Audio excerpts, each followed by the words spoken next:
mifarabatsika rehetra ary manonona ny fiadanan'ny tompo hatrany. Ny fiadanan'ny tompo anie dia ho arosaka amin'ny fahafenony aminao amin'ity androany ity, arosaka ho an'ny tokantranonao amin'ity androany ity, ary raha mirotsaka izany dia hahitanao fifaliana, hahitanao fiadanana, hahitanao fahasambarana eo amin'ny fiainanao manontolo, ary hikasika ny momba ny fiainanao manontolo izy, na ny fiainana ara-nofo, ny fiainanao andavanandro, fitadiavam-bola, ny rehetrarehetra, eny hanomana sy hamolavolanao ho any amin'ilay fiainana mandrakizay. Andeha hivavaka isika.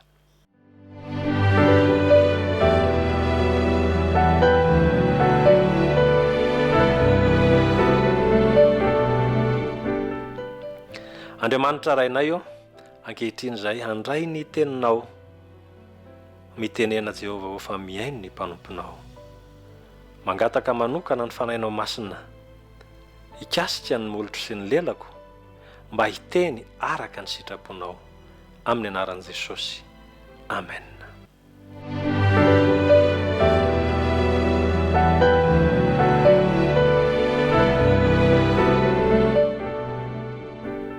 Amin'ity androany ity tsika dia hifantoka manokana amin'ny fahazahoanao maimaim-poana ny fanahy, ny vokatry ny fanahy zay azonao, efa nomeny tompo anao zany, nomen'Andriamanitra anao zany, ny vokatry ny fanahy, ary anananao be dehibe zany manomboka androany, fa sy ray fotsiny no anananao amin'izany. Zay zany dia anisan'ny mahafaly fa manomboka androany ianao dia manana vokatry ny fanahy, mba manana fitiavana, manana faharopo, manana fifaliana, manana fiadanana, manana fahalemem-panahy, tsy haiko koa inona daholo, fa sy ray na roa fa be dehibe.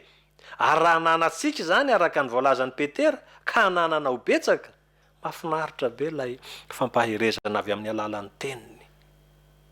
Ary isaorako ny tompo nanome ahy fotoana izara izany aminao ihany koa, fa za dia mba maniry hanana betsaka amin'izy io, fa tsy misy afa-tsy ny fanatonana azy.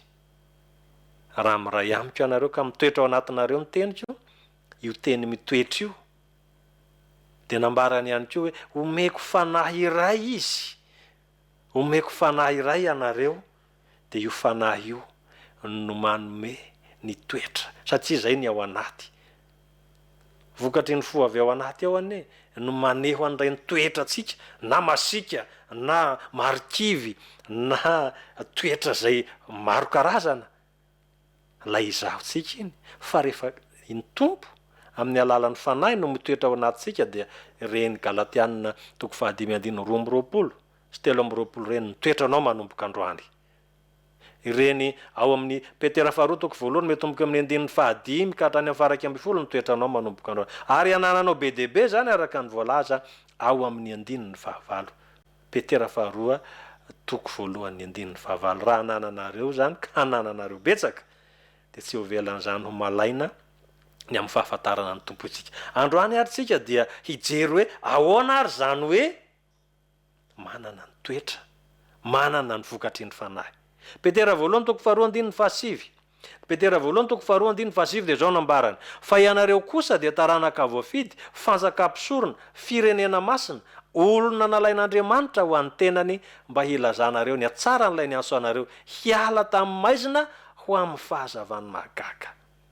Mazava be ny tenin'Andriamanitra, fa ianareo taranaka voafidy, fanjakam-pisorona, firenena masina, olona nalain'Andriamanitra ho an'ny tenany, mba hilazao ny atsara n'ilay ny antso anareo, hiala maizina ho amin'ny fahazavany mahagaga. Tsy hanambara ny tenako, fa hanambara an'Andriamanitra zay nanome ahy ny fanahy, nanome anao ny fanahy, ka anananao an'ilay toetra sy vokatry ny fanahy amin'ny Galatianina, manome anao ilay toetra marobe ao amin'ny Petera 2:1 metomboka amin'ny 5.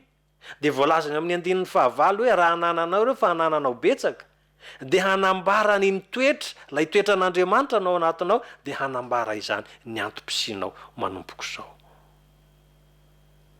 ambarao any amin'izao tontolo zao. Nahazo ianao zany zao, nahazo maimaim-pony ianao, nomena maimaim-pony ianao, afaka mba mizara ve ianao. Zao ny voalaza amin'ny Isaia toko faha-enipolo. Isaia toko faha-enipolo metomboka amin'ny andininy voalohany. Mitsangana mihazava fa tonga ny fahazavanao.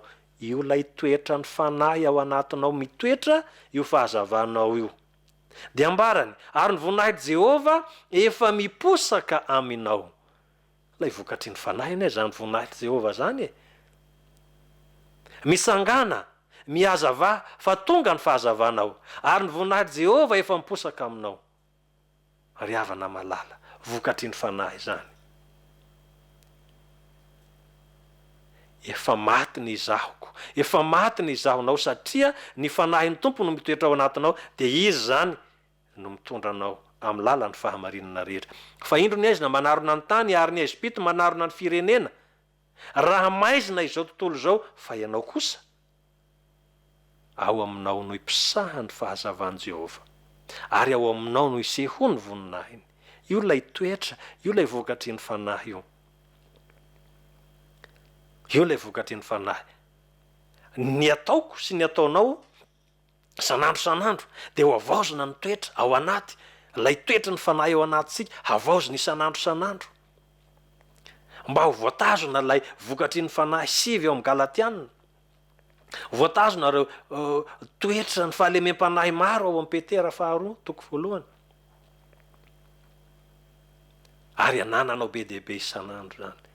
Ny tokony ho tandremantsika dia zao, raha nanananao be reo androany, fa rapitso reo raha tsy mifikitra sy mitoetra ao amin'ny tompontsika, dia hiala ray, hiala roa, hiala telo.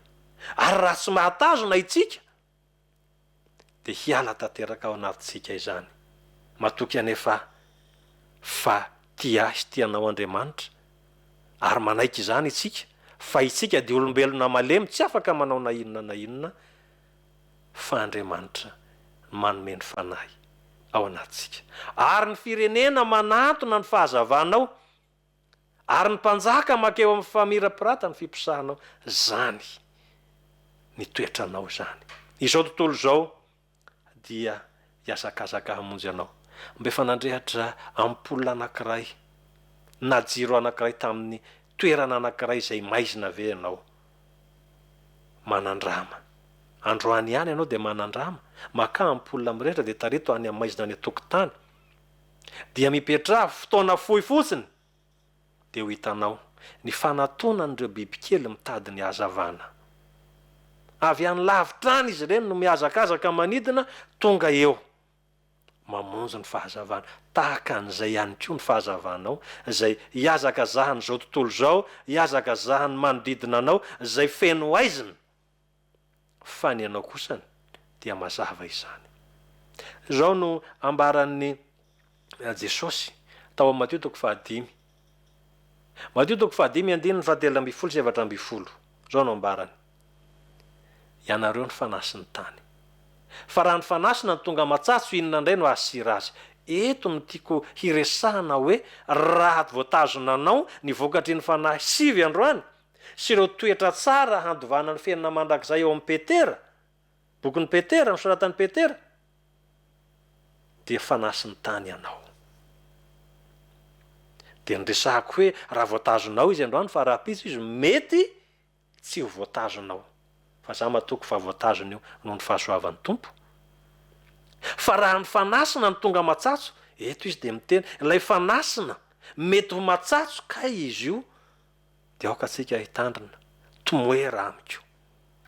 Fa tsy afaka manao na inona ny sapany voaloboka, raha tsy miray amin'ny voaloboka. Dia Jesosy Kristy zany. Inona indray ary no ahasira azy e? Tsy misy hery azo anaovana azy intsony, ka ariana any ivelany, sanatriany zany. Fa ny teny izay efa tafatoetra ao anatsika, ilay fanahy efa mitoetra ao anatsika, dia zao tsisy arombaka atsika amin'izany intsony. Ninona mitranga eto amin'ity tany ity ho mpandresy anao. Ny andininy faha-efatra amby folo. Hianareo ny fahazavana zao tontolo zao. Fahazavana. Tsy azo afenina ny tanàna miorina eo an-tampon-tendrombohitra. Ry havana malala, indro afaingana, voalazan'ny apokalipsy 3:1 ho avy fainganao tany mafy zay anananao mba sisiaka ny satroboninahitra le satroboninahitra be dehibe no resahana atao amin'ny galatianina sy tao amin'ny petera faharoa zay efa nanananao de tany mafy izany aza votsitra itsony te hitoetra aminao mandrakariva izy fa miakina amintsika hoe manaiky zany fiasan'ny fanahy zany vetsika ny apôstôly Paul de nresaka ndray amin'ny Kortiana 1:20 andininy fa 7:10 Kortiana 1:20 ny andininy fa 7:10 de zao nambarany koa am'zany ry rahalahy malalako miorena tsara aza miova mahefa be mandrakariva amin'ny asan'ny tompo satria fantatrareo fa tsy foana sy akory ny fikelezanareo aina ao amin'ny tompo fa ianareo de taranaka vavidy fanjaka-pisorona firenena masina olona nalain'Andriamanitra ho an'ny tenany mba hilazanareo ny atsara n'ilay ny antso anareo ny ala tao amin'ny maizina ho any amin'ny fahazavana mahagaga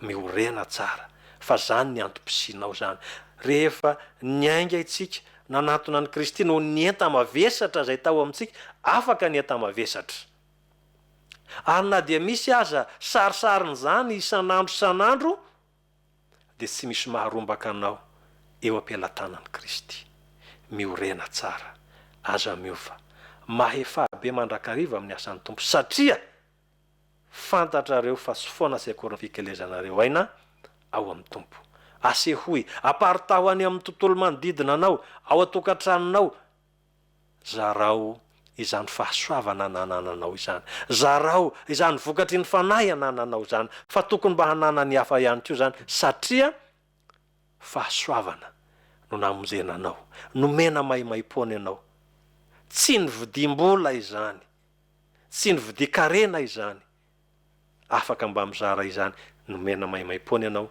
dia aoka mba hizara maimaimpona izany fahasaran'Andriamanitra any amin'ny toeram-piasanao any amin'ny fiainanao manontolo any amin'izay andehananao dia lazao any amin'izao tontolo zao fa tsara Andriamanitra nanova ny fiainako ary nanova ny fiainanao ihany koa anananao ireo toetra marobe eo amin'ny fiainanao zany tiako ny izarana amintsika ity teny ao amin'ny Isaia 4:10 Isaia 4:10 tiako izy ty ho zaraina amin'ny tsirairay avy ho zaraina amin'ny tokantrano tsirairay avy ho zarainao ary ho zarainao any amin'ny hafa ihany koa anaovanao fanandramana ny ilazanao fa tsara Andriamanitra rehefa mitoetra ao anatsika Andriamanitra rehefa mitoetra ao anatsika ny teniny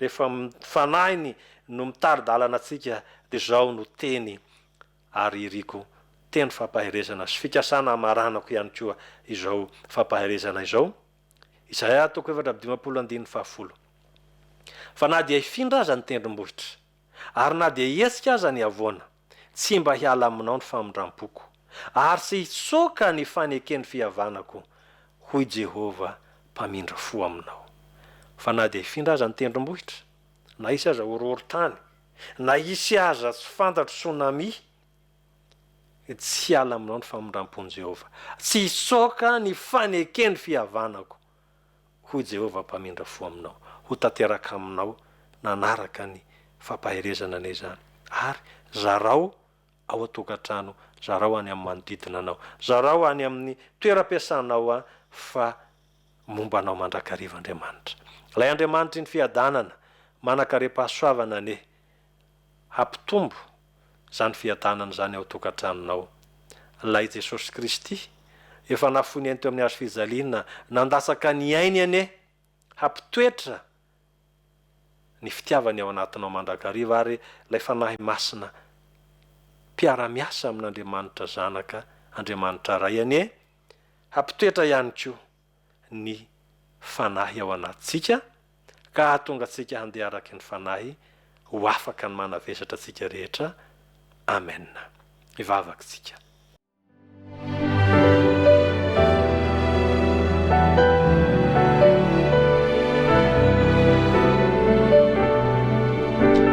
Andriamanitra rainay eo misaotra anao ny teny. Da io ny teny izay nitononona mba hitondra fifaliana.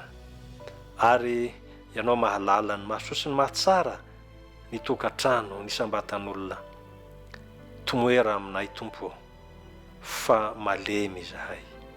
Koa dia havaozy isan'andro amin'ny alalan'ny fanahinao masina ny toetra sy ny fiainanay. Voninahitra ny avanao rery ihany ny fiadanana ho anay sy ny taranakay rehetra. Misaotra Tompo. Amen.